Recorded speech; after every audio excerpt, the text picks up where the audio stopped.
But हाँ, वो एक छोटा सा एक एक्सपेरिमेंट था, चला वो भी नहीं। अंतोगत्वा नेता का बेटा था, नेता ही बनना था और कोई ऑप्शन नहीं था। या ये कि बाकी सब जगह फ्लॉप हो गए तो इसीलिए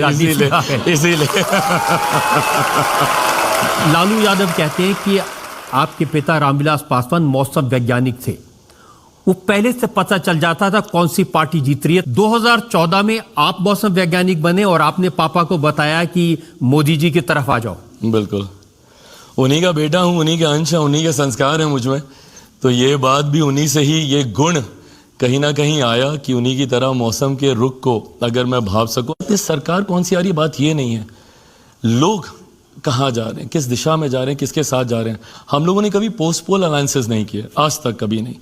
अब इसको मैं एक शुभ संकेत ही मानूंगा कि हमारी पार्टी या पापा जिसके साथ गए उसकी सरकार बनी। अब देखिए 2014 में आप उस वक्त यूपी में थे, कांग्रेस के साथ थे, सोनिया गांधी आपकी पड़ोसन थी, बगल में रहती थी, कभी कभी पैदल चल के मिलने घर आती थी जी। लेकिन चिराग पासवान ने आके उनका पत्ता काट दिया। पत्ता किसी का नहीं काटा। I think need of the hour था। मैं मेरे प्रधानमंत्री जी से बहुत प्रभावित रहा हूँ और इसको मैंने खुले मन से हर बार मैंने स्वीकारा भी है। और उनका जो विजन उस वक्त था, मैं 21वीं सदी का पढ़ा लिखा युवा हूँ, मैं नहीं मानता जात पात धर्म मजहब की राजनीति में। And the state that I come from, Bihar, बहुत ज़्यादा जातियों में, सांप्रदायिकता में बांटा जाता है। देश में पहली बार एक ऐसे प्रधानमंत्री पद के दावेदार जो 125 करोड़ देशवासियों की बात करते थे, मैं 2014 का जिक्र कर रहा हूँ, उस वक्त ये बातें मुझे उनकी तरफ आकर्षित करती थी। ये बात सही है, पापा शुरू में तैयार नहीं थे, ही वॉज नॉट रेडी कि वो अलायंस को चेंज करें, बट इवेंचुअली उन्होंने भी गिवन किया और आप मोदी के हनुमान बन गए इवेंचुअली। ये किस्सा है इसके पीछे, ये अच्छा मैं बताता हूँ कि मैं क्यों हनुमान बना और कैसे हनुमान बना। 2020 का चुनाव था रजत सर, तो उस वक्त हम लोग अकेले चुनाव लड़ रहे थे। अब मैं अकेला चुनाव लड़ रहा था उस वक्त, थोड़ा सा इंडिया अलायंस के भीतर थोड़ा सा मनमुटाव हुआ, so I opted out of the alliance and मैं उस वक्त अकेले चुनाव लड़ रहा था। तो उस वक्त मेरे ऊपर ही कंडीशंस डाली गई थी कि मैं प्रधानमंत्री की तस्वीरों का कहीं इस्तेमाल नहीं करूं। तो I just said it on record one day कि वो मेरे दिल में बसते हैं, मुझे उनकी तस्वीर होर्डिंग पे लगाने की जरूरत नहीं है। तो दिल में बसने वाला जो है वो हनुमान बन गया। लेकिन देखिए विरोधाभास है, रामविलास पासवान जी तो मंडल कमीशन लेकर के आए थे, राइट। वो हमेशा शेड्यूल कास्ट के लिए, जनजातियों के लिए, वंचित के लिए खड़े रहे। और अब आजकल लालू जी कहते हैं कि मोदी जी अगर तीसरी बार प्रधानमंत्री बने तो संविधान खत्म कर देंगे, आरक्षण समाप्त कर देंगे। अच्छा, क्यों करेंगे, पहले मुझे ये बात बताए ना, कोई क्यों करेंगे? ये तो लालू जी बताएंगे। हाँ, नहीं मतलब वो कारण तो दे कि क्यों, जरूरत क्या है, किस वजह से वो संविधान को खत्म किया जाएगा, बदला जाएगा। जिस प्रधानमंत्री ने इसी संविधान की वजह से लगातार वो मुख्यमंत्री रहे गुजरात के, 2 बार देश के प्रधानमंत्री, तीसरी बार देश के प्रधानमंत्री बनने जा रहे हैं, जो व्यक्ति लगातार इसी संविधान की वजह से देश के, प्रदेश के सर्वोच्च पदों पे रहा, कारण क्या है कि कोई संविधान को बदलेगा? और क्यों? बाबा साहब का बनाया हुआ ये संविधान है, कोई मजाक थोड़ी है। आज जो प्रधानमंत्री संविधान के सामने नतमस्तक होकर और उसकी शपथ खाकर बोलते हैं कि जो भी होगा संविधान के आधार पर होगा, और ये वो लोग हैं जो संविधान समाप्त होने की बात करते हैं, जिन्होंने संविधान का गलत इस्तेमाल कर देश में आपातकाल लगाने का काम किया। जो लोग आज लोकतंत्र की हत्या की बात करते हैं, जो लोग बोलते हैं कि देश में लोकतंत्र समाप्त हो जाएगा, तो इमरजेंसी में क्या हुआ था? और आदरणीय लालू जी का आप जिक्र करें, इनके तो परिवार के बच्चों के नाम उस आपातकाल की धाराओं में जो धाराएं लगाई गई थी उसके ऊपर रखे गए थे।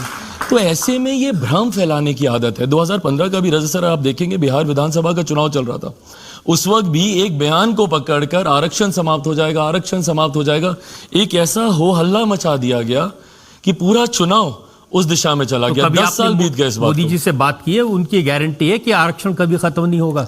गारंटी मैं रखता हूं ना, मैं देता हूं। मेरे नेता जब तक थे हम लोग बोलते थे, हम लोग सरकार के हिस्से में हैं पहरेदार बनकर, समाज की उस वंचित, शोषित, दलित, गरीब परिवार से आने वाले लोगों के पहरेदार बनकर, जो आज भी संभवतः मुख्य धारा के साथ नहीं जुड़ पाए।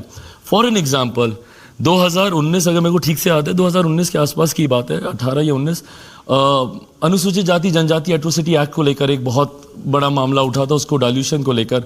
उस वक्त मेरे नेता, मेरे पिता आदरणीय रामविलास पासवान जी डटकर सरकार के सामने खड़े हुए थे। इवेंचुअली उसको विड्रॉ करना पड़ा था, सत्र को एक्सटेंड किया गया था लोकसभा राज्यसभा का उस बिल को पारित करवाने के लिए। तो ऐसे में ये गारंटी प्रधानमंत्री की तो है ही है, पर आज की तारीख में गारंटी मैं भी दे सकता हूं कि भाई जब तक चिराग पासवान है, कम से कम इस बात से तो डरने की जरूरत नहीं है कि किसी गरीब का कोई हक छीना जाएगा, ये विश्वास मैं दूंगा। दूसरी बात, लालू जी याद दिलाते हैं कि रामविलास पासवान तो सेक्युलर थे और नरेंद्र मोदी मुसलमानों के खिलाफ हैं, इनके राज में मुसलमानों पर जुल्म हो रहे हैं, उन्हें डराया जा रहा है। इनकी सेक्युलरिज्म की परिभाषा मेरी समझ के परे है। एक धर्म विशेष की अपीजमेंट की पॉलिटिक्स करना अगर सेक्युलरिज्म है तो मैं नहीं मानता ऐसे सेक्युलरिज्म को। मैं मानता हूं भारत एक धर्मनिरपेक्ष देश है, सेक्युलर कंट्री है, और ये सेक्युलरिज्म हम लोग के मन में बसा हुआ है। इसका दिखावा करने से, या हर एक की अपनी आस्था है। रजा सर, आप देखेंगे मेरी अपनी आस्था है, मैं पूजा पाठ करता हूं और मैं जाता हूं, मैं खुलेआम मैं मंदिर जाता हूं, मैं आस्था रखता हूं, बट कभी इसका मतलब ये नहीं है कि मैं किसी दूसरे धर्म का मैं सम्मान नहीं करता। भारत एकमात्र ऐसा देश है जहां पे ये लिबर्टी आपको मिलती है, और यही एक ऐसा देश है जहां पे इतनी स्वतंत्रता आपको मिलती है कि आप हर धर्म का पालन, हर धर्म को जैसे आपको निभाना आप निभा सकते हैं। देखिए, बिहार में लालू जी के भाषण सुनते हैं, तेजस्वी के भाषण सुनते हैं, उनका आरोप यह है कि राम मंदिर के नाम पर वोट मांगे जा रहे हैं। अब ये लोग किसके नाम पर वोट मांग रहे हैं? जब ये लोग ये बातें कर रहे हैं, ये बातें करके भी तो ये लोग इसी पे ही ना वोट मांग रहे हैं। आज की तारीख में जो एक्चुअल बिहार के मुद्दे हैं उसको ये लोग उठाएंगे नहीं। भाई राम मंदिर एक लंबे समय से, और ये कौन सी नई बात है, भारतीय जनता पार्टी के मैनिफेस्टो में लिखा हुआ है। और मुझे तो खुशी इस बात की, रजा सर, कि for once and for all समाप्त हुए ये तमाम विवाद जिसपे दशकों तक राजनीति होती रही।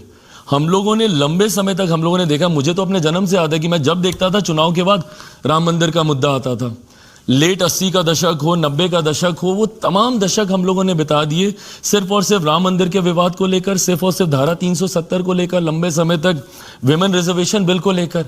इस सरकार ने कम से कम वंस एंड फॉर ऑल इन सबका समाधान तो किया, बन गया राम मंदिर, हो गया।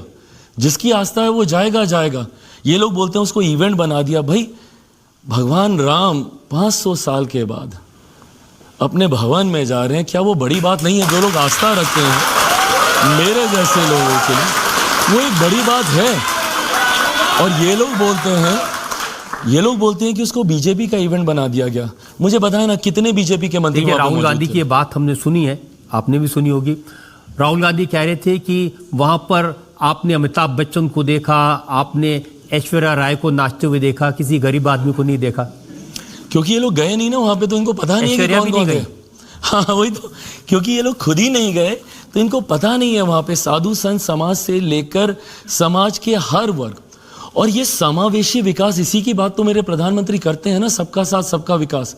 राजनीति को पहली बार देश के हर एक क्षेत्र से जोड़ा गया, भले वो इंडस्ट्रियलिस्ट हो, भले वो, भाई भारतीय सिनेमा भी तो हम ही लोगों के देश का एक गौरव है, एक सम्मान है। क्यों उसको राजनीति के साथ नहीं जोड़ा जाएगा? क्यों उनको ऐसे प्लेटफॉर्म्स में नहीं बुलाया जाए?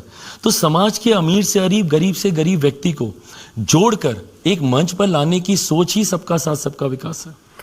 लेकिन आप कितना भी सबका साथ सबका विकास कहें, ये तो आप जानते हैं बिहार में जो मुस्लिम वोटर्स हैं उनका एक मुश्त वोट लालू जी के पार्टी को जाएगा, आरजेडी को जाएगा? नहीं, बिल्कुल नहीं जाएगा। मैं बताता हूं, आप मेरे हमेशा जाता है। नहीं, आप मेरे उसका निकाल के देख लीजिए। मैं अपनी लोकसभा का मैं आपको दावे के साथ कहता हूं, 2014 में, 2019 में, दोनों बार, और मैं दावे के साथ ये बात बोल रहा हूं, हर बार मुसलमानों ने मेरे लिए वोट किया है, यादवों ने मेरे लिए वोट किया है। और मैं कहता हूं रजा सर, मैं नहीं मानता ये जात पात धर्म मजहब। हमको नहीं समझ में आता कि क्यों बिहारी को मुसलमान बिहारी, अगड़ा बिहारी, पिछड़ा बिहारी, वो बिहारी है, बस बात खत्म है। जब मैं बिहार फर्स्ट, बिहारी फर्स्ट की मैं बात करता हूं, मैं बिहार की 13 करोड़ से ज्यादा जनता की बात करता हूं। और अगर भारत को अगर विकसित राज्य बनाना है तो इन तमाम मतभेदों से हम लोग को उठना होगा, जात पात धर्म मजहब हर चीज से उठना होगा। हकीकत है हिंदुस्तान में कोई एक फर्क है, एक भेद है, तो इतना एक अमीर जो अमीर होता जा रहा है, दूसरा गरीब जो गरीब होता जा रहा है। ईमानदारी से अगर एक विकसित राज्य, विकसित देश का हम लोग को निर्माण करना है, तो ये अमीरी गरीबी के बीच की खाई को हम लोग को हटाना होगा। गरीब लोगों को बाहर निकालना होगा गरीबी रेखा के। अमीर लोगों का जो पैसा है उसका एक इक्वल डिस्ट्रीब्यूशन होना चाहिए, जो कि समाज के, देश के गरीब कल्याण के इस्तेमाल में लाया जा सके। जनता में से एक दो सवाल हम ले सकते हैं। सर, मेरा क्वेश्चन ये है कि अभी कुछ समय पहले तेजस्वी यादव ने नवरात्रि के दौरान मछली खाते हुए वीडियो पोस्ट किया था, तो क्या आपको लगता है ये सही है?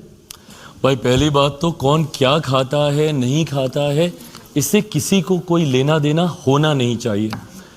आप भी क्या खाते हैं, नहीं खाते हैं, दुनिया को इससे फर्क नहीं पड़ता, तो इसका तमाशा क्यों बनाना? प्रॉब्लम अराइजेस जब आप इसका दिखावा करने लगते हैं। एंड आप जिस तरीके के से मछली को आप लहरा रहे हैं, आप दिखा रहे हैं, फिर एक के बाद एक जूस की बोतल आप दिखा रहे हैं, ये वाटरमेलन का जूस है, ये ऑरेंज का जूस है, ये हम सत्तू बना कर लाए हैं, तो ये फलाना, ये ढिमकाना, ये लू से बचाएगा, ये गर्मी से बचाएगा। आप किसको दिखा रहे हैं? जहां देश में, हमारे प्रदेश की एक बड़ी आबादी आज भी 2 वक्त की रोटी के लिए उसको जद्दोजहद करनी पड़ती है। के साथ जो एक साथी नेता बैठे हैं, वो बोल रहे हैं कई लोगों को मिर्ची लगेगी, मतलब आप उसी सोच से आप करना चाह रहे हैं ना। आपकी इंटेंशन ही है कि आप एक बड़े वर्ग की, एक बड़ी आबादी की आस्था को आप कहीं ना कहीं ठेस पहुंचाने का काम करें। नवरात्रि का पहला दिन, हकीकत है मैं भी उस दिन पूजा करके हटा था, and the first thing I see is him लहराइंग दैट मछली इन हेलीकॉप्टर। क्या मतलब है? अगर एक दिन पहले का अगर वो वीडियो था, तो आपकी सोशल मीडिया की टीम इतनी तो एक्टिव होगी ना कि उसको सेम डे पोस्ट कर सकती थी। नवरात्रि के पहले ही दिन क्यों पोस्ट करना? So this was absolutely not called for. इसकी कोई जरूरत नहीं थी इस तरीके के वीडियो को लाने। चिराग, वो कह रहे हैं कि अगर बीजेपी की सरकार तीसरी बार आई तो मोदी जी तय करेंगे आप क्या खाएंगे, रियली क्या पिएंगे, क्या पहनेंगे। 3 बार तो गुजरात के मुख्यमंत्री बन के रह गए। एक गुजरात में तो उन्होंने ऐसा किया नहीं, एक राज्य में उन्होंने ऐसा किया नहीं। ये वही सारी बातें हैं रजा सर, जब आपके पास कोई मुद्दा नहीं है ना, आप क्या बताइएगा? क्योंकि आप जब एक उंगली सामने वाले पे उठाते हैं ना, बाकी की उंगलियां आपकी तरफ स्वतः मुड़ने लग जाती हैं। आपके पास खुद एक लंबा समय था, जिस परिवार से आप आते हैं, आपकी पार्टी, आपके परिवार के सदस्य लंबे समय तक बिहार के सर्वोच्च पद पर थे। आप चाहते तो चीज़ों को आप बहुत बेहतर कर सकते थे, पर अफसोस के साथ कहना पड़ता है वो 90 का दशक वो वही जंगल राज है। 90 का दशक वही दौर है जब सबसे ज़्यादा बिहार से पलायन हुआ। आज भी मेरे युवा साथी जो 90 के समय से पलायन किए हुए हैं, वो दूसरे राज्य में गए, वहीं पर जाकर उन्होंने नौकरी की, उन्होंने घर खरीदा, उन्होंने शादी की, बच्चे पैदा किए और फिर उसी राज्य के होके रह गए। आज जब कोरोना जैसी महामारी में अपने राज्य में आते हैं तो उन्हें प्रवासी कहलाया जाता है, प्रवासी उन्हें कहा जाता है। तो ऐसे में ये परिस्थितियां बनाई किसने, किन्होंने? तो इन लोगों के पास उसका जवाब नहीं है देने के लिए। तो इस तरीके की बिना सर पैर की बातें कि मोदी तीसरी बार आ गए तो संविधान खत्म, तो लोकतंत्र खत्म, भाई वो आज से नहीं, वो 2000 से सर्वोच्च पद पर बैठे हुए। एक राज्य के मुख्यमंत्री थे, आज 25 साल होने को आ रहे हैं उनको। ना उस राज्य में कुछ गलत हुआ, ना देश में कुछ गलत हुआ। तो 400 पार हो जाएगा 100%। एक सवाल और ले सकते हैं? हाँ। सर, जिस तरह से हमने देखा कि आपका कंगना जी के साथ फिल्म में आपने की है, और जिस तरह से हम देख रहे हैं कि कंगना जी भी अभी राजनीति में आ गई हैं, तो सर अपनी तरफ से आप कुछ ऐसे टिप्स देना चाहेंगे उन्हें जो भविष्य के लिए हेल्पफुल रहेंगे? मैं कंगना जी को पर्सनली भी जानता हूँ, उनको कतई कोई टिप्स की ज़रूरत नहीं है। और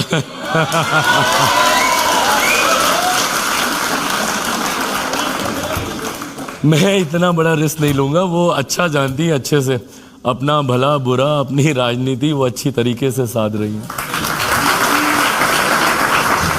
तो एक ब्रेक के रुकेंगे और ब्रेक के बाद आपकी अदालत में चिराग पासवान पर इल्जामात और सवालात का एक और दौर। राजनीतिक लड़ाई मैंने बड़े बड़े मन से एक दूसरे के सामने लड़ी है, पर आज जब तेजस्वी के सामने मेरे परिवार को गाली दी गई और जिस तरीके से वो खामोश रहे, ये बात मुझे तकलीफ देती है। वो क्या एहसास है जो बना देता है हर लम्हे को नया। मेरी मावल चाहे हर लम्हा नया हो जाए। गुरुजी, क्या दिखा? तरक्की की धूल, हाईवे, रनवे और मेरा घर धूल का फूल। बर्जर एंटी डस्ट पेंट, इसकी डस्ट गार्ड टेक्नोलॉजी धूल को दीवारों पे टिकने ना दे। धूल आए पर घर पर ना टिक पाए। Berger anti dust paint. Superfast fast Airtel Xstream Fiber आपके स्मार्ट टीवी को देगा Netflix, Amazon prime video, Sony LIV, सारे TV channels. Ready everyone? Airtel Xstream Fiber देगा एंटरटेनमेंट कितना, अनलिमिटेड जितना। अगर चाहिए आपको स्किन ग्लो तो बोलो हेलो। एलोवेरा, नीम, हल्दी व मंजिष्टर जैसी जड़ी बूटियों से तैयार नेचुरल पतंजलि एलो कांति जेल, ये स्किन प्रॉब्लम्स को दूर करके आपको दे प्राकृतिक ग्लो। 24 का चुनाव, हिंदू वोट किधर पड़ेगा, मुस्लिम किसे चुनेगा, 4 जून को धर्म कांटा क्या कहेगा। राज धर्म रोज दोपहर 3 बजे सिर्फ इंडिया टीवी पर। प्रेजेंटेड बाय मार्वल चाय, ताजगी और जोश जगाए मार्वल चाय, हर लम्हा नया हो जाए। को प्रेजेंटेड बाय ओरिएंट इलेक्ट्रिक, को powered by Berger paints, 100 years of trust। Ashok मसाले, स्वाद ही जिंदगी है। अशोक मसाले, घड़ी डिटर्जेंट पाउडर, पहले इस्तेमाल करें फिर विश्वास करें। Associate sponsor signature finest silver इलायची, a premium product from Dilbagh. Simpolo, tile हो तो सिंपोलो, बनेगा तो बढ़ेगा इंडिया। अल्ट्राटेक, देश का नंबर 1 सीमेंट। और पान ब्रांड बेसन, अब जो भी बनाओगे जो भी खिलाओगे तारीफ तो होगी। पान ब्रांड बेसन। मैं वर्षा, मैं सुन नहीं सकती, बोल नहीं सकती, पर इस मंच का हर पल में एंजॉय करती हूँ। हर सवाल और हर जवाब को समझ सकती हूँ। आपकी अदालत आपके और मेरे लिए, आपकी अदालत दिल से।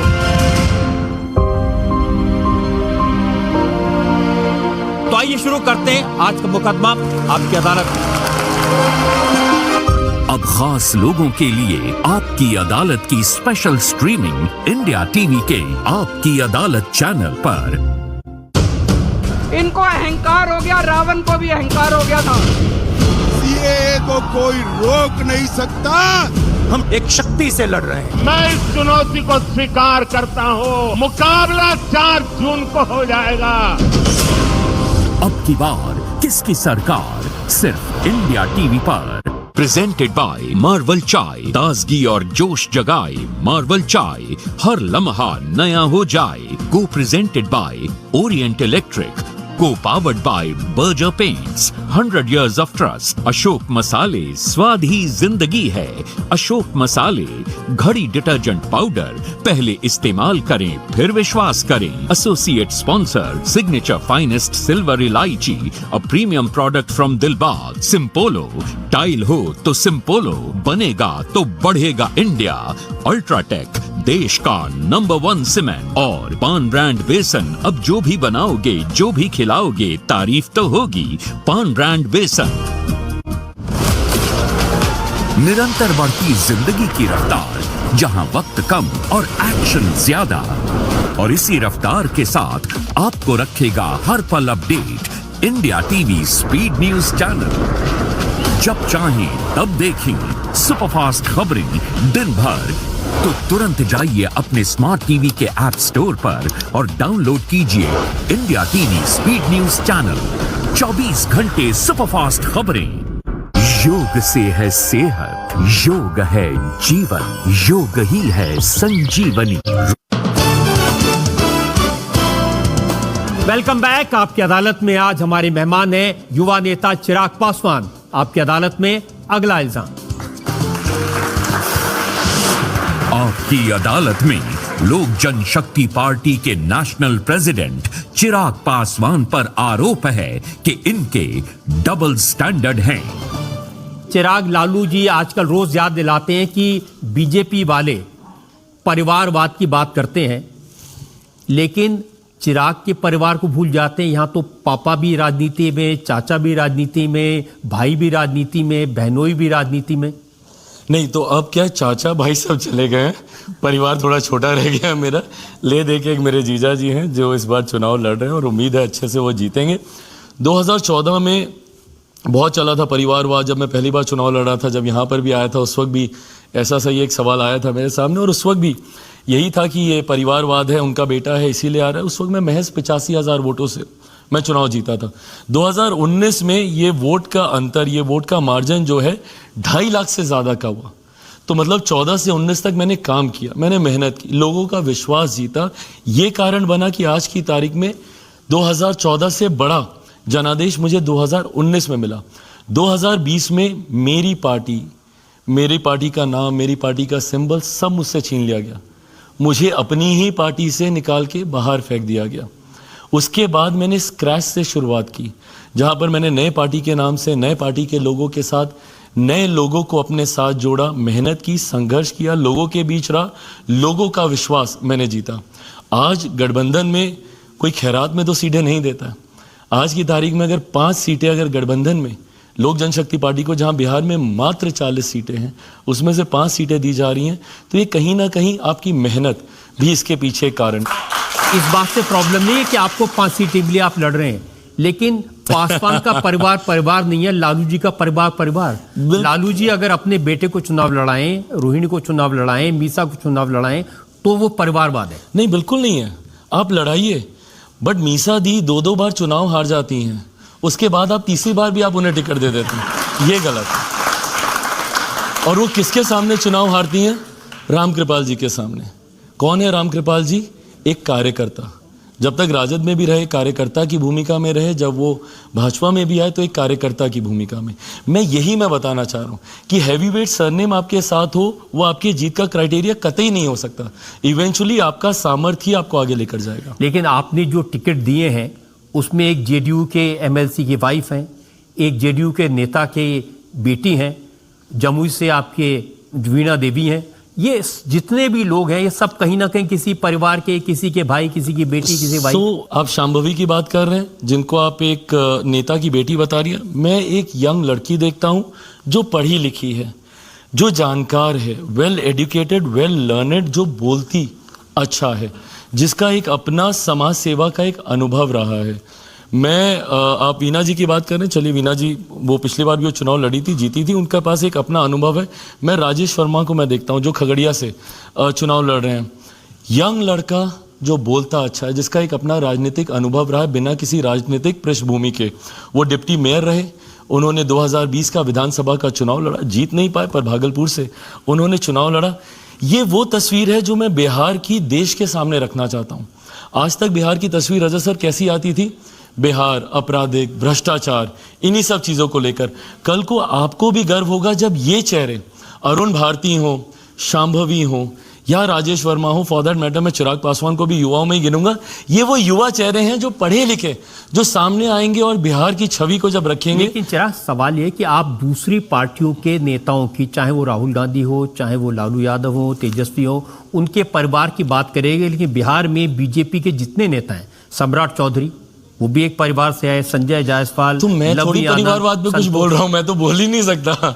जो बोलेंगे उनसे मैं थोड़ी बोल रहा हूँ परिवारवाद। जिनके साथ में अलायंस किया उनसे एक बार पूछिए तो सही, भाई परिवारवाद की बात क्यों करते? No, so I told you ना, मतलब प्रधानमंत्री जी का अगर आप रजत सर वो संबोधन सुनेंगे पार्लियामेंट के लास्ट सेशन में, उनका अंतिम संबोधन लोकसभा में जो था, उसको अगर आप सुनेंगे, वहाँ पे उन्होंने बहुत क्लियरली उन्होंने परिवारवाद को लेकर अपनी बातों को रखा, क्योंकि उस वक्त भी यही विपक्ष के कुछ लोग थे जो पुनः भाजपा के कुछ वरिष्ठ नेताओं का नाम लेकर बार बार परिवारवाद और इस तरीके के आरोप लगा रहे थे।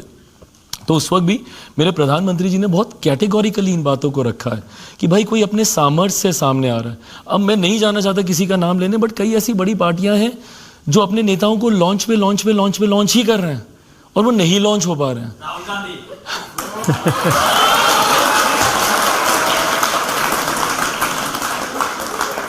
तो वो गलत है। आप ठीक है, अगर आप मौका दे रहे हैं दीजिए, बट अगर नहीं कोई चल रहा तो बार बार आप उन्हीं को मौका दे रहे हैं, ये गलत है। इसीलिए तो तेजस्वी यादव कहते हैं कि ये बीजेपी वाले गोबर को हलवा और हलवा को गोबर कह के बेच देते हैं। उसी चीज को इन्होंने 90 के दशक से सीखा है, इसीलिए वो ऐसे उदाहरण देते हैं, गोबर, चारा, हलवा। आप चारे की बात कर रहे हैं, देखिए चारा घोटाले का नाम बार बार आता है। तेजस्वी ने कहा कि अगर लालू यादव बीजेपी ज्वाइन कर लेते तो वो राजा हरिश्चंद्र हो जाते, अगर वो वॉशिंग मशीन में धुल जाते तो चारा चोर के बजाय वो भाईचारा वाले हो जाते। पता है क्या मतलब, खैर अभी हम लोग बोल रहे हैं इसको हम लोग फन वे में ले रहे हैं, बट इसकी गंभीरता को समझने की ज़रूरत है। जब ये लोग ऐसी बातें करते हैं ना, देश के जुडिशल सिस्टम पे सवाल खड़ा करते हैं, देश की न्यायपालिका के ऊपर सवाल खड़ा करते हैं, देश के एक ऐसे स्तंभ के ऊपर ये सवाल खड़ा करते हैं जिसने मजबूती से लोकतंत्र को संभाले रखा है। जब जब ये लोग ऐसी बातें करते हैं तो ये एक अराजकता का माहौल बनाना चाहते हैं जहां पे जुडिशल सिस्टम को पूरी तरीके से नकारते हैं। मैं मानता हूं और मेरा विश्वास है रजत सर, मेरा विश्वास है भारत के जुडिशल सिस्टम पे।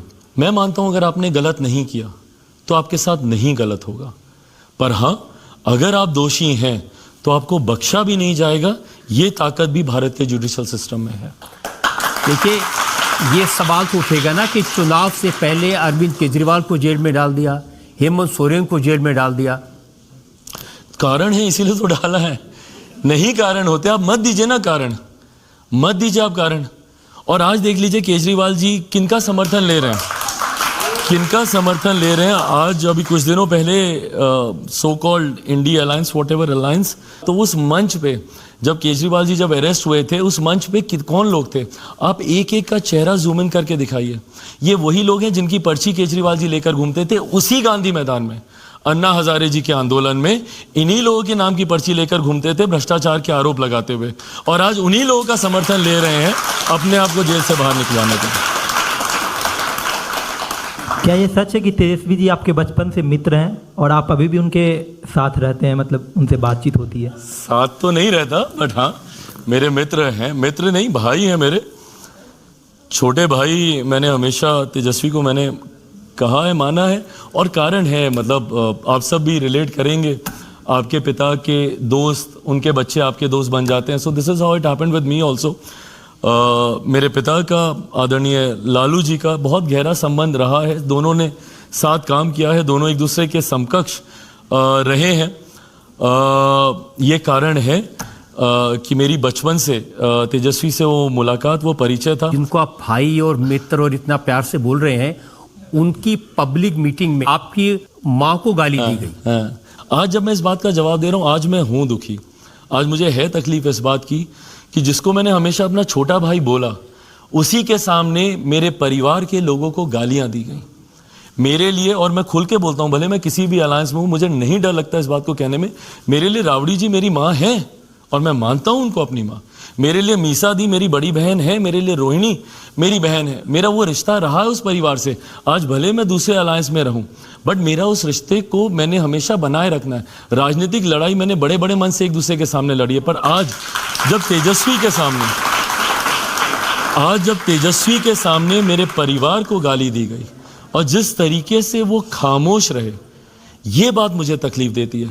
मैं अगर तेजस्वी की जगह होता और मेरे सामने अगर उनके परिवार के किसी भी सदस्य के बारे में इस तरीके से कहा जा रहा होता, मैं मुंह तोड़ जवाब देता, मैं वहीं पे एक कड़ा विरोध में दर्ज कराता। बट इस तरीके की भाषा की कतई कोई गुंजाइश नहीं। आप कड़े से कड़ा विरोध आप मर्यादा में रह के कर सकते हैं। उन्होंने जवाब दिया है, तेजस्वी ने कहा कि हम तो मंच पर थे, नीचे से कौन क्या बोल के वीडियो बना देता है, हम क्या कर सकते हैं। और उन्होंने कहा मुझे तो हर रोज हजारों लोग गालियां देते हैं। Now this is even worse, आप उसको जस्टिफाई कर रहे हैं। मेरी माँ आपकी भी माँ है, और ये बात मेरी माँ की या किसी की माँ की नहीं है, ये हर किसी की है। हम सब परिवार से आते हैं, हम सबकी माएँ हैं, हम सबकी बहनें हैं, बेटियां हैं। अब किसी भी महिला के बारे में आप ऐसा सुन कैसे सकते हैं, और आप उसको जस्टिफाई कर रहे हैं ये कह के कि मैंने सुना नहीं। रजत सर, ये सामने ये ऐसे ही मंच होता है, हम लोग पोडियम पे होते हैं सामने एक पंक्ति पे। हम लोग तो पीएम साहब की सभा में जाते हैं जहाँ पे इतना बड़ा डी बना रहता है, उसके बाद भी वहाँ से कोई चिल्लाता है तो प्रधानमंत्री को सुनाई देता है, वो उसके साथ इंटरेक्ट करते हैं कि कौन तकलीफ में खड़ा है। ऐसे में पहली पंक्ति पे खड़ा हुआ व्यक्ति आपके सामने माँ बहन की गालियों का इस्तेमाल कर रहा है, जिसको आप दोहरा भी नहीं सकते, जिसको आप बिना बीप किए हुए दिखा भी नहीं सकते नेशनल चैनल्स पे, और आप खामोशी से आप खड़े हैं, आप सुन रहे हैं। आप कीजिए ना भाई। आपके सामने कोई अगर तेजस्वी को गाली देता है, इससे मैं नहीं सुनूंगा, मैं नहीं सुनूंगा। मैं गाली तेजस्वी का मैं किसी के लिए नहीं सुनूंगा, मैं किसी इंसान के लिए नहीं सुनूंगा। सभ्य समाज में गाली की कहीं कोई जगह नहीं है। मैं बार बार कहता हूं, आप कड़े से कड़ा विरोध आप दर्ज करा सकते हैं मर्यादित शब्दों में रहकर। आप ही देखिए एक के बाद एक एलिगेशंस लगा रहे हैं, डबल स्टैंडर्ड भी बोल दिया, सब बोल दिया, बट मर्यादित होके आप ये कर सकते हैं। आज सोचिए एक व्यक्ति की इतनी हिम्मत कि तेजस्वी यादव के सामने चिराग पासवान के परिवार को गाली दे रहा है और उसका कुछ नहीं हुआ। सोचिए वो व्यक्ति जब किसी गांव में जाएगा, वहां पर जाकर बहन बेटी माँ के साथ ना सिर्फ अभद्र भाषा का इस्तेमाल करेगा, संभवतः गलत हरकतें भी करेगा, और वो बच जाएगा। क्यों? क्योंकि चिराग पासवान के लिए बोल दिया, तब कुछ नहीं हुआ।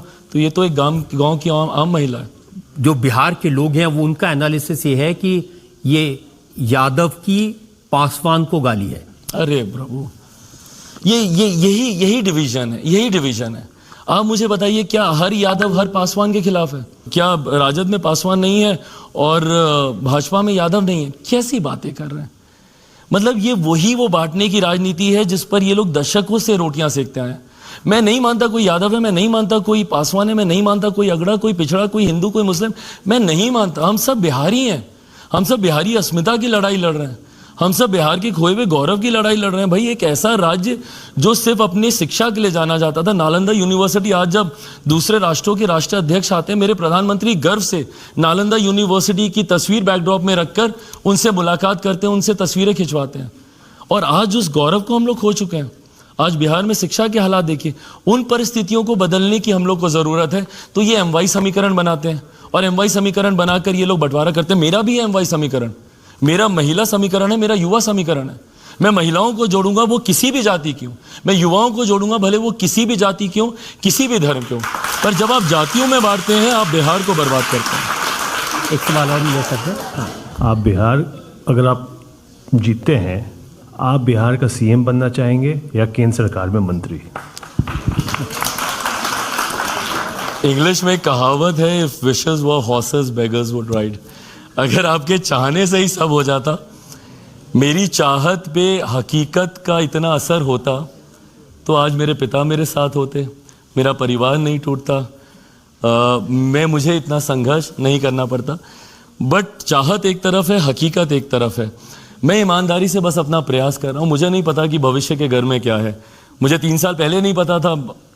मतलब जो कहा जाता है nepo kid, born with silver spoon, और पता नहीं सोने का चम्मच, चांदी का पालना, क्या क्या नहीं कहा गया। Cut to one fine day मेरे पास एक घर भी नहीं था।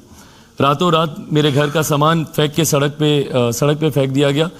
तो ऐसे में उन चाहतों के कोई मायने नहीं रहते हकीकत के सामने। तो मुझे नहीं पता कि भविष्य के घर में क्या है, बट इतना मुझे पता है कि चिराग पासवान हर परिस्थिति के लिए तैयार है। विपरीत से विपरीत हो, सहज से सहज हो, हर परिस्थिति के लिए।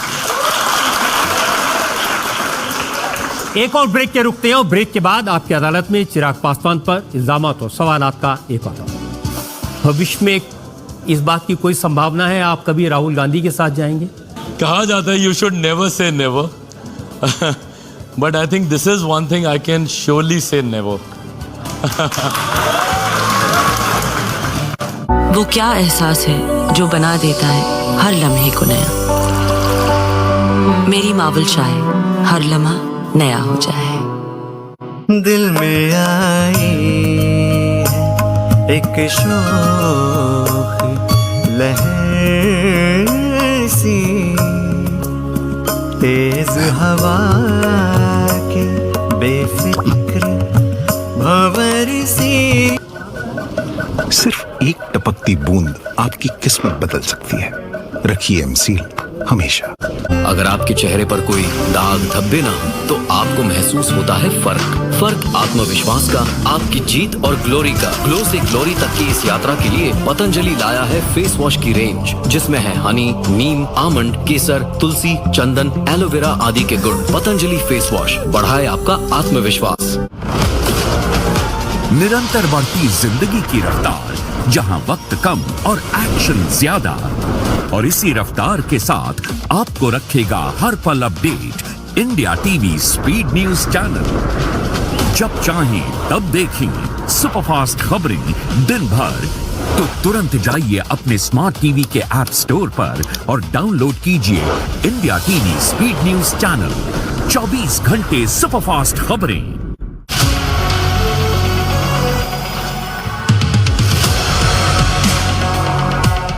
जनता के साथ चुनाव के हर सवाल का लेंगे जवाब। आ रही है जनता, जवाब दो। अब पब्लिक के बीच से होगा मुकाबला रोज शाम 5 बजे सिर्फ इंडिया टीवी पर। प्रेजेंटेड बाय मार्वल चाय, ताजगी और जोश जगाए। मार्वल चाय, हर लम्हा नया हो जाए। को प्रेजेंटेड बाय ओरिएंट इलेक्ट्रिक, को powered by Berger paints, 100 years of trust। Ashok मसाले, स्वाद ही जिंदगी है। अशोक मसाले, घड़ी डिटर्जेंट पाउडर, पहले इस्तेमाल करें फिर विश्वास करें। Associate sponsor signature finest silver इलायची, a premium product from Dilbagh. Simpolo, tile हो तो सिंपोलो, बनेगा तो बढ़ेगा इंडिया। अल्ट्राटेक, देश का नंबर 1 सीमेंट। और पान ब्रांड बेसन, अब जो भी बनाओगे जो भी खिलाओगे तारीफ तो होगी। पान ब्रांड बेसन। योग से है सेहत, योग है जीवन, योग ही है संजीवनी। रोगों से जंग, योग गुरु स्वामी रामदेव के संग। 4 जून ट्यूसडे को सरकार बनने से पहले हर ट्यूसडे होगा सुपर ट्यूसडे, सिर्फ इंडिया टीवी पर। प्रेजेंटेड बाय मार्वल चाय, ताजगी और जोश जगाए। मार्वल चाय, हर लम्हा नया हो जाए। को प्रेजेंटेड बाय ओरिएंट इलेक्ट्रिक, को powered by Berger paints, 100 years of trust। Ashok मसाले, स्वाद ही जिंदगी है। अशोक मसाले, घड़ी डिटर्जेंट पाउडर, पहले इस्तेमाल करें फिर विश्वास करें। Associate sponsor signature finest silver इलायची, a premium product from Dilbagh. Simpolo, tile हो तो सिंपोलो, बनेगा तो बढ़ेगा इंडिया। अल्ट्राटेक, देश का नंबर 1 सीमेंट। और पान ब्रांड बेसन, अब जो भी बनाओगे जो भी खिलाओगे तारीफ तो होगी। पान ब्रांड बेसन। निरंतर बढ़ती जिंदगी की रफ्तार, जहां वक्त कम और एक्शन ज्यादा, और इसी रफ्तार के साथ आपको रखेगा हर पल update India TV speed news channel. जब चाहें तब देखें सुपरफास्ट खबरें दिन भर, तो तुरंत जाइए अपने स्मार्ट टीवी के ऐप स्टोर पर और डाउनलोड कीजिए India TV speed news channel. 24 घंटे सुपरफास्ट खबरें। न लड़ते हैं, न लड़ाते हैं। किसान अपने घरों की तरफ निकल पड़े, गोले छोड़कर भीड़ पकड़ने की कोशिश। नेताओं को बात करने से क्यों रोक रहे हैं? सबकी आवाज उठाते हैं। पूरी तस्वीर तहस नहस है। जो अतिक्रमण है वो यहाँ पर हटाया जा रहा है। शोभा यात्रा को टारगेट किया गया। हर जान की कीमत है। समंदर में ऊंची लहरें उठते हुए हैं। हम खबर दिखाते हैं। 19 सालों से सच की बेबाक आवाज। इंडिया टीवी, आपकी आवाज। Welcome back. आपकी अदालत में आज हमारे मेहमान हैं युवा नेता चिराग पासवान। आपकी अदालत में अगला इल्जाम। आपकी अदालत में लोक जनशक्ति पार्टी के नेशनल प्रेसिडेंट चिराग पासवान पर इल्जाम है कि ये बदले की राजनीति करते हैं। मेरे जैसा मासूम चेहरा बदले की राजनीति। नीतीश कुमार जी ने आपको परेशान किया, हर्ट किया, अपमान किया, और आपने गांठ बांध ली मन में। अब 2020 की आप बात कर रहे हैं, चुनाव की। तो 2020 के चुनाव में बिहार विधानसभा के वो चुनाव थे, और मैंने बिहारी फर्स्ट एक मैनिफेस्टो मैंने तैयार किया था, जिसमें बिहार की जुड़ी हुई हर समस्या का समाधान है। बिहार में राजस्व कैसे बढ़ेगा, बिहार में आप रिलीजियस टूरिज्म को आप कैसे प्रमोट कर सकते हैं, एग्रो प्रो स्टेट है हमारा, वहाँ पे फार्मर्स की समस्याओं को आप कैसे हल कर सकते हैं, वहीं पे प्रोसेसिंग यूनिट्स लगाकर वहाँ के उत्पादन को आप कैसे आप देश विदेशों में आप भिजवा सकते हैं। और नीतीश कुमार की पार्टी को खिसका के कैसे 43 पर ला सकते हैं। आपने वो पूरा चुनाव नीतीश जी के खिलाफ लड़ा? नहीं, मैंने उनके खिलाफ नहीं लड़ा। मैंने बिहारी फर्स्ट को मैं चाहता था कि सरकारी एजेंडे का हिस्सा बनाया जा सके। गठबंधन के भीतर उसको लेकर एक आम सहमति नहीं बनी। मेरे पास 2 विकल्प थे, या तो मैं ऑल्टरनेटिव अलायंस में जाता, which was with RJD and Congress and everything, but फिर मोदी का हनुमान हूँ, ये भी नहीं कर सकता था, तो उनके खिलाफ भी नहीं जा सकता था। तो उस वक्त पार्टी ने यह निर्णय लिया कि हम लोग अकेले चुनाव लड़ेंगे, और हम लोग लड़े ईमानदारी से। जीतने के लिए हम लोग चुनाव लड़े, जीते नहीं, बट हाँ नुकसान हुआ थोड़ा बहुत।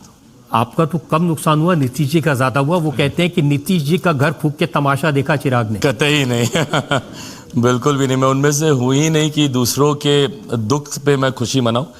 अपनी अचीवमेंट्स में प्राउड जरूर फील करता हूं, बट दूसरों को दुखी देखकर खुश होने वालों में से देखिए नहीं। ये बात किसी और ने नहीं कही, आपके चाचा पशुपति पारस। आज पूछेगा उनसे क्या कहेंगे। अब तो परिस्थितियां बदल गई, लेकिन उस वक्त उन्होंने कहा था कि चिराग ने मुझसे कहा कि नीतीश कुमार को राजनीतिक तौर पे मैं खत्म करना चाहता हूं। बिल्कुल नहीं। देखिए मैं हमेशा पद का, रुतबे का, तजुर्बे का सम्मान करने वाला आदमी हूँ, और अभी शुरुआत है मेरी राजनीति की। मैं कतई उस स्तर पे नहीं हूँ कि राजनीति के धुरंधरों से मैं इस तरीके की भावना रख सकूं या इस तरीके का बदला, एज यू सेड, मैं ले सकूं। मेरी वो हैसियत नहीं है। मेरे मुख्यमंत्री पिछले 20 सालों से मेरे प्रदेश के मुख्यमंत्री हैं। ऐसे में मैंने सिर्फ एक ईमानदार कोशिश की थी अपनी पार्टी को आगे बढ़ाने की, चुनाव लड़कर अपने पार्टी के विधायकों को जिताने की, जो उस वक्त नहीं हो पाया। बट ये बात सोच सच है कि आपने अपने चाचा से ये कहा कि बकवास बंद करिए, आपके खून में और मेरे खून में फर्क है। अच्छा, एक बार के लिए मैं चाहूंगा कि अब हम लोग अब अदालत में खड़े ही हैं, तो एक बार के लिए आप वकील की भूमिका छोड़ के मेरे गवाह बन जाइए, क्योंकि मुझे आपसे बेहतर कोई नहीं जानता। आपने मुझे, नॉट सेइंग कि आप उम्र में बहुत ज़्यादा, बट आपने मुझे लिटरली बचपन से देखा। आपको ऐसा लगता है, आप मेरी माँ को भी अच्छे से जानते हैं, पापा को भी आप अच्छे से जानते थे। आपको लगता है कि मेरे अंदर वो संस्कार हैं ऐसे कि मैं अपने बड़ों को अपमानित कर सकूं। मैं मानता हूं गुस्से में उस वक्त उन्होंने कई ऐसी बातें कहीं जो मुझे लगता है आज शायद वो रिग्रेट भी करते होंगे, क्योंकि वो बातें कतई सही नहीं थी। मेरे लिए मेरे पिता के बाद वो मेरे पिता थे। आप जानते हैं हम लोग जिस परिवार से आते हैं, हम लोग तो चाचा चाची ये भी नहीं बोलते, हम लोग तो मझले पापा, छोटे पापा, मझली मम्मी, छोटी मम्मी, बड़े पापा, यही हम लोग बोलते हैं। तो ऐसे में मेरे पापा के बाद वो मेरे पापा थे, तो उनके लिए ऐसे शब्दों का इस्तेमाल करना, अब ठीक है वो गुस्से में थे, नाराज थे, बट मुझे तकलीफ इस बात की है कि अगर मैं उनका अपना सगा बेटा होता, रजत सर मुझे बताइएगा, अगर मैं उनका अपना सगा बेटा होता, क्या तब भी वो मेरे साथ ऐसा ही करते? क्या वो मुझे एक बार बैठाकर, अगर मुझसे कहीं नाराजगी भी थी, मेरा कान पकड़ सकते थे, मुझे 2 थप्पड़ मार सकते थे, मुझे डांट सकते थे, समझा सकते थे, एक बार तो बोलते मुझे कुछ कि कोई तकलीफ है। पर वही है ना कि उन्होंने मुझे कभी अपना बड़ा बेटा माना ही नहीं। एक बार दिल से अपना बेटा मान लेते, ये तकलीफ कभी होती ही नहीं। चिराग, जो मेरे आपके पिता रामविलास जी से संबंध रहे थे, जो मेरे आपसे संबंध है, उसको देखते मेरे लिए बड़ा मुश्किल है ये सवाल पूछना, लेकिन मेरा काम है।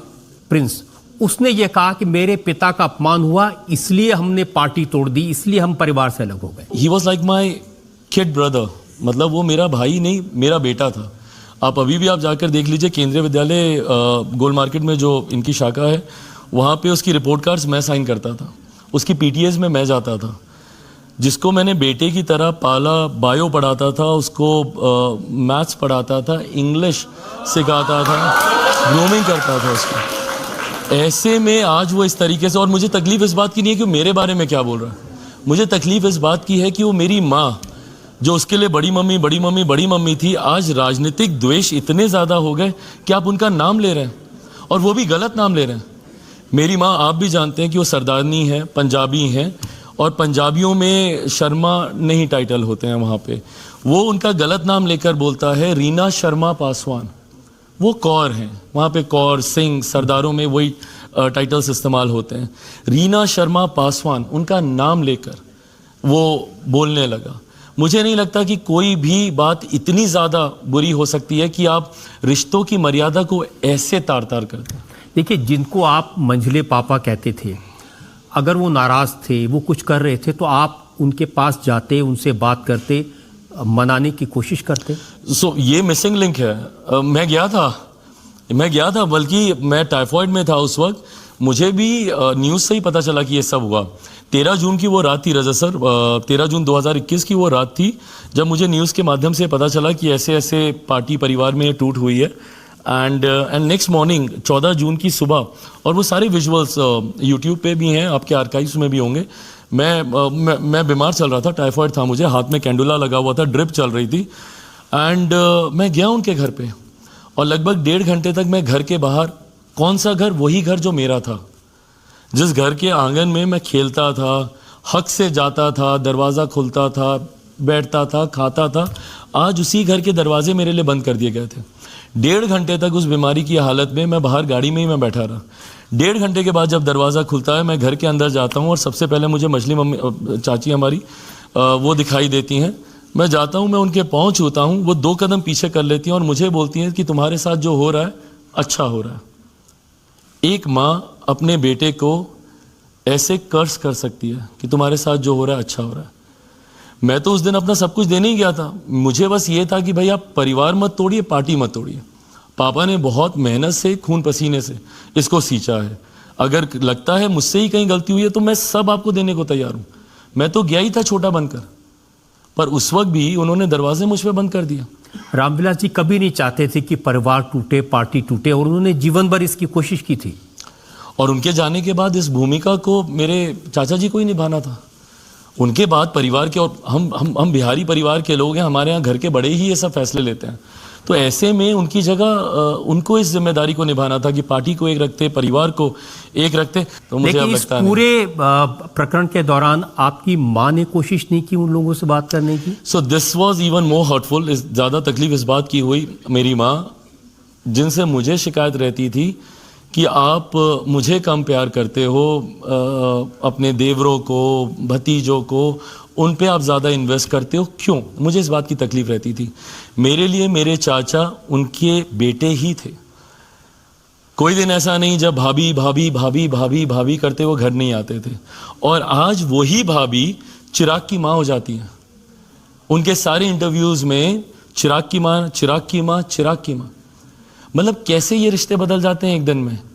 सालों तक, दशकों तक जिस लेडी ने आपको एक बेटे की तरह प्यार किया, आपको, आपके परिवार को संभाला, आज 44 साल हो गए, पापा आज होते 45 साल हो गए होते इन लोगों की शादी को, और पिछले 44-45 साल से एक माँ बनकर मेरे चाचाओं को उन्होंने संभालने का काम किया, उनके परिवार को संभालने का काम किया। और आज जब वो आपको फ़ोन कर रही थी, उस पूरी रात वो लेडी सोई नहीं है एक मिनट भी। पूरी रात फ़ोन करती रही कि 1 मिनट ले आ जाइए पारस जी, 1 मिनट ले आ जाइए, हम लोग बैठ के हम लोग सारी चीज़ों को ठीक कर लेंगे। कोई चीज़ ऐसी नहीं है जो बातचीत से हल नहीं हो सकती। एक बार वो नहीं आए, और उसके बाद वही भाभी चिराग की माँ बन जाती हैं। और मैंने तस्वीरें देखी, आपको घर खाली करना पड़ा, वो घर जिसमें बरसों रामविलास जी रहे थे। मतलब मेरी तो और कोई मेमोरी ही नहीं है ना उसके अलावा। मैं 82 बॉर्न हूँ, 89 में मैं उस घर में गया था, और 7-8 साल की मेरी उम्र थी। और अब उससे पहले का तो किसी को क्या ही याद रहता है। तो मेरी जितनी भी यादें हैं वो उसी घर की थी, और 34 साल मैं उस घर में मैं रहा हूँ। तो जिनके आप हनुमान थे उन्होंने मदद नहीं की आपकी? I don't know. मैं मदद की अपेक्षा भी दूसरों से रजत सर कैसे ही रखूं और क्यों रखूं? क्योंकि लोग तंज कर रहे थे, बड़े हनुमान बनते हैं। मेरे अपनों ने ही मेरा साथ नहीं दिया ना इसमें। मैं दूसरों से तो उम्मीद तब रखता जब मेरे अपने मेरे साथ रहते।